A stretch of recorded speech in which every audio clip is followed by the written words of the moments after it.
Elle a été laissée pour morte dans le désert, jusqu'à ce qu'un cow-boy la sauve, et admette qu'il était millionnaire. Avant de plonger dans cette histoire incroyable, pensez à vous abonner à la chaîne et à activer la cloche. Ici, chaque récit a quelque chose à dire, et vous ne voudrez pas en manquer un seul. Le soleil de plomb écrasait la terre craquelée du désert de Sonora, étendant son souffle ardent sur des kilomètres à la ronde. Chaque grain de sable semblait brûler sous la chaleur intense, la poussière légère s'élevait en volutes invisibles, suspendues dans l'air immobile. La brume de chaleur ondulait à l'horizon, créant une ligne indistincte où le bleu azur du ciel se confondait avec le jaune délavé du sol, brouillant la frontière entre ciel et sable dans un mirage hypnotique. À perte de vue, l'immensité désertique semblait figée dans un silence écrasant, presque sacré. Le vent, rare et timide, soulevait à peine quelques touffes de broussailles desséchées, faisant craquer les cactus aux formes étranges qui se dressaient telles des sentinelles solitaires. Aucun oiseau ne chantait, aucun cri ne venait troubler cette atmosphère de solitude absolue, comme si la nature elle-même retenait son souffle. Au milieu de ce tableau désolé, une silhouette gisait, presque invisible sous la chaleur étouffante. Étendue sur le sol dur et rugueux, elle était immobile, sa peau tannée et brûlée par le soleil implacable, marquée de rougeurs douloureuses et de cloques naissantes. Ses vêtements, autrefois fonctionnels pour une expédition, pendaient en lambeaux sur son corps amaigri. Chaque respiration semblait lui coûter un effort immense. C'était Clara Vidal, archéologue française passionnée, une femme au regard fier et à l'esprit tenace, partie plusieurs semaines plus tôt à la recherche de pétroglyphes millénaires enfouis sous les sables oubliés. Depuis 3 jours, elle errait, désorientée, victime d'un glissement de terrain qui l'avait séparée de son équipe. L'eau lui manquait, le désespoir l'envahissait peu à peu, et la vie semblait la fuir lentement, aspirée par cette étendue aride. Alors que le soleil commençait à décliner, étirant les ombres en longues silhouettes noires, une forme solitaire se dessina au loin. Un cavalier solitaire, silhouette familière des légendes du Far West, avançait à pas lents mais déterminé, son cheval soulevant un nuage de poussière dorée. Le chapeau de feutre noir était enfoncé sur la tête du cow-boy, son foulard rouge flottait légèrement dans la brise chaude. Arrivé près du corps, le cheval s'immobilisa avec un hennissement doux. Le cavalier descendit avec la grâce rude des hommes habitués à la nature sauvage. Il s'agenouilla lentement à côté de Clara, ses mains gantées posées sur son front brûlant. Il sentit un faible pouls, irrégulier mais bien présent. Un soufflet fragile. Tiens bon, murmura-t-il, la voix grave et calme, empreinte d'une douceur surprenante pour cet homme à l'apparence rude. D'une habileté née de nombreuses années dans ces terres, il la souleva délicatement et la chargea sur sa monture, posant une couverture usée sous elle pour amortir les secousses. Pressant ses talons dans les flancs du cheval, il s'élança vers l'horizon où la silhouette d'un ranch isolé se dessinait enfin, entouré de cactus géants et de collines aux teintes ocre. À l'intérieur de la bâtisse, un bâtiment en bois blanchi par le soleil et le vent, Clara reprit lentement conscience.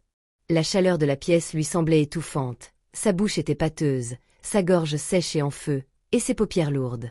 Face à elle, un homme se tenait debout, solide et calme, avec des traits burinés par les ans, le vent et le soleil, mais un regard empreint de bienveillance et de douceur. « Je m'appelle Jake M.C. Alisté, dit-il doucement, la voix posée comme une promesse. Tu es en sécurité ici.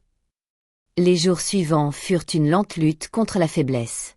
Pansements soigneusement appliqués, purée de dattes sucrées et nourrissantes, sirops apaisants pour la gorge et la fièvre. Jake resta inlassablement à ses côtés, partageant son savoir sur la faune et la flore du désert, les animaux nocturnes furtifs et la magie des étoiles qui peuplaient la nuit silencieuse. Petit à petit, la barrière de la douleur et de la peur s'effaçait. Clara, fragile mais déterminée, commença à confier ses rêves enfouis à cet homme mystérieux. Son amour pour l'aventure, sa quête passionnée pour retrouver la trace d'une civilisation oubliée, ses angoisses face à l'immensité du vide autour d'elle.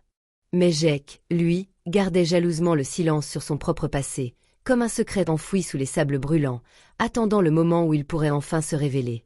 Ce soir-là, le ciel semblait s'être donné un rendez-vous avec le désert. Une pluie d'étoiles filantes embrasait la voûte céleste, déchirant le voile nocturne d'éclats fugitifs, des traînées lumineuses qui s'éteignaient presque aussitôt. Ils étaient assis côte à côte sur la vieille terrasse en bois du ranch, leurs silhouettes dessinées par la faible lumière d'une lanterne suspendue. Clara, le regard perdu dans ce ballet céleste, sentait le poids du silence entre eux. Puis, avec une hésitation qu'elle s'efforçait de cacher, elle rompit ce silence fragile. « Jake, pourquoi ce ranch si isolé, perdu au milieu de nulle part ? Et, Pourquoi ce regard, presque triste, que tu as parfois quand tu parles de ta terre? Il tourna lentement la tête vers elle. Ses yeux habituellement fiers et perçants se voilèrent d'une ombre inattendue. Il baissa le regard, fixant ses mains rugueuses posées sur ses genoux. Sa voix se fit alors un murmure, comme une confession qu'il avait longtemps retenue. Parce que je suis plus qu'un simple cow-boy, Clara. Les mots restèrent suspendus entre eux, lourds de mystère.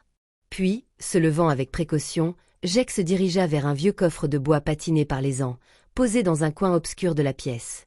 Ses doigts abîmés, marqués par le travail manuel, caressèrent le bois avant d'ouvrir le coffre, révélant un amas soigneusement rangé de dossiers, documents et papiers précieux. Il sortit un épais dossier qu'il posa devant elle. Titre de propriété, bilan financier, relevé bancaire, certificat d'action en bourse. Le cow-boy, ce héros rustique qu'elle avait connu, cachait une autre identité, celle d'un héritier discret, détenteur d'un des plus grands empires industriels des États-Unis. Clara sentit le sol se dérober sous ses pieds. Son esprit s'emballa, incapable de recoller les morceaux de cette image contradictoire. Comment avait-il pu garder un tel secret? Tout ce qu'elle avait cru savoir sur lui, sur leur lien, vacillait d'un coup. Elle se sentit trahie, envahie par une humiliation sourde, comme si ce voile arraché la réduisait à n'être qu'une naïve ignorante. Jake, conscient de la douleur qu'il venait de provoquer, baissa la tête, les mots sortant d'une voix brisée. « J'avais peur, Clara. Peur que l'argent, le pouvoir, détruisent tout ce que nous avons bâti ici, ensemble. J'ai voulu te protéger. » Il s'approcha, cherchant ses yeux, attendant peut-être un pardon qui ne venait pas. Le lendemain matin, Clara reprit sa sacoche d'archéologue, le cœur lourd d'une tempête intérieure. Elle quitta le ranch sans un mot, s'enfonçant seule dans l'étendue désertique, là où le vent soulevait les grains de sable comme pour effacer toute trace de son passage. Chaque pas résonnait en elle comme un rappel cruel de la confiance perdue, de l'illusion dissipée. Mais le désert, impitoyable, réserva une ultime épreuve. Alors qu'elle longeait le bord d'un ravin étroit, le sol se déroba soudain sous ses pieds. Dans un réflexe instinctif, une main ferme la saisit à la taille, l'empêchant de basculer dans le vide. C'était Jake. Son souffle rauque, son regard intense fixé sur elle, brûlait de sincérité. « Reste, Clara. Que je sois cow-boy ou millionnaire, je ne veux perdre ni tes soins, ni ton amitié, ni ton amour. » Ces mots, simples, sans phare, brisèrent le mur d'amertume que Clara avait érigé. Elle sentit cette vulnérabilité partagée, la force de ce lien fragile mais puissant qui les unissait, bien au-delà des fortunes ou des titres. Elle hocha la tête, un sourire timide illuminant ses traits fatigués. Ensemble, ils retournèrent au ranch, à ce refuge au milieu du désert. Dès lors, leur relation prit une nouvelle dimension, mêlant respect, complicité et tendresse. Jake mit à disposition ses fondations et ses ressources pour financer une expédition scientifique ambitieuse, confiée à Clara. Sous sa direction, une équipe d'archéologues, soutenue par le pouvoir et la passion de Jake, allait pouvoir explorer et révéler au monde les secrets enfouis sous les sables du désert de Sonora. Ainsi, la terre aride devint le théâtre d'une renaissance non seulement pour Clara, mais pour deux âmes qui avaient appris à se dévoiler, à se reconstruire, à espérer. 1 an plus tard, le ranch MC Aliste s'était métamorphosé. Ce qui n'était qu'un humble refuge isolé au cœur du désert de Sonora était devenu un véritable centre de recherche et de protection du patrimoine naturel et culturel. Des bâtiments en pierre et en adobe, conçus pour se fondre dans le paysage aride, accueillaient des laboratoires modernes, des salles d'exposition, ainsi qu'un espace dédié à l'éducation environnementale et historique. Le vent du désert, jadis si rude et impitoyable, semblait désormais porter avec lui une promesse nouvelle. Les fouilles archéologiques menées sous la direction rigoureuse de Clara avaient révélé des trésors insoupçonnés, des peintures rupestres vieilles de plus de 10 000 ans, délicatement gravées et peintes par une humanité d'antan. Ces images parlaient de chasseurs, d'animaux sauvages, de rites mystérieux et de croyances anciennes, inscrites sur les parois rocheuses comme autant de messages adressés aux générations futures. Chaque découverte était une émotion partagée, un pont tendu entre le passé et le présent, un rappel vibrant que le désert avait longtemps été un berceau de vie et de culture, bien loin de l'image stérile que beaucoup lui prêtaient. Ce jour-là, Clara Vidal, devenue directrice incontestée du projet, se tenait aux côtés de Jake MC Aliste, son partenaire à la fois de cœur et de raison. Le couple rayonnait d'une complicité palpable, fruit d'1 an de travail acharné, de nuits blanches sous les étoiles et de rêves partagés. Ils inauguraient ce jour-là un petit musée de plein air, Un espace où les visiteurs pouvaient non seulement admirer les pétroglyphes, mais aussi comprendre leur signification grâce à des panneaux explicatifs, des maquettes et des guides passionnés. Le musée se voulait un lieu de respect, de transmission et de dialogue entre les cultures, un symbole fort de l'alliance improbable entre une Française intrépide et un cow-boy millionnaire. Autour d'eux, chercheurs en habits de terrain, membres des tribus indigènes locales et villageois du coin, se mêlaient en une célébration chaleureuse et colorée. Les chants traditionnels se mêlaient aux rires d'enfants curieux, tandis que les odeurs de grillades et d'épices flottaient dans l'air sec. Jake, vêtu de sa chemise en jean et de son chapeau usé, prit la parole, sa voix grave portant avec émotion. Ce lieu est plus qu'un site archéologique, c'est un lien vivant avec ceux qui nous ont précédés, avec cette terre qui nous nourrit et nous protège. Ce projet est notre humble hommage à leur mémoire, et notre promesse de veiller à ce que leur histoire ne soit jamais oubliée. Clara, émue, lui prit la main avant d'ajouter. Nous avons appris à écouter le désert, à le comprendre. Nous avons découvert que la solitude peut être habitée par la vie, que la sécheresse peut révéler la richesse. Ce musée est un symbole, celui d'un avenir construit sur le respect du passé, sur la rencontre de culture et sur l'amour. Le regard de Jake se fit tendre, une lueur fière et douce dans ses yeux.